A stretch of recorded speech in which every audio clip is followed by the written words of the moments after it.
Klassik yo'nalishi, keyingisi SNR, keyingisi Smart, ya'ni Smart Money Conception.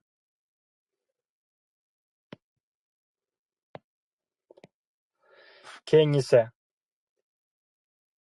qanaqa yo'nalishlar bor? ICT.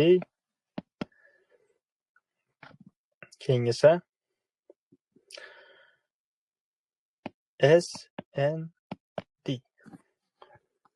SND.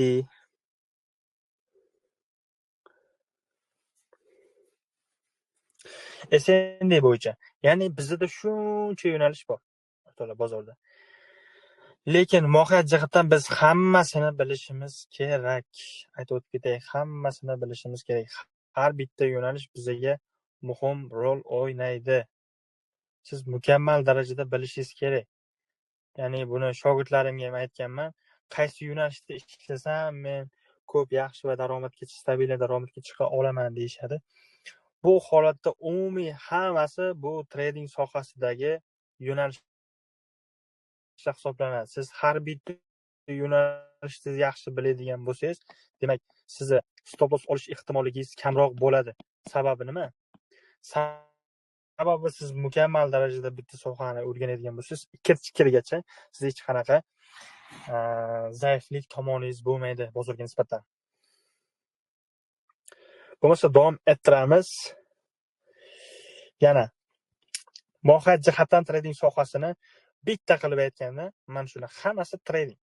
Siz agar SNRni o'zini o'rganadigan bo'lsangiz, misol uchun qanaqa SNR bo'lishidan qat'iy nazar, misol uchun chet elda nomini bergan SNRlar ham bor. Misol uchun shunaqa SNRni o'rgatamiz, bunaqa deyishadi, Smart Money Conception bunaqa deyishadi. Siz asl tradingdagi asl ildizni bilib oladigan bo'lsangiz, bu yo'nalishda sizda muammo bo'lmaydi. Ya'ni asl yo'nalishini bilib olishingiz kerak. Trading sohasida shunaqa yo'nalishlari bor. Bu hamma sohani o'zini ildizi bo'ladi. Ya'ni har bittasini va kirish chiqish tochkasi tartibi bo'ladi.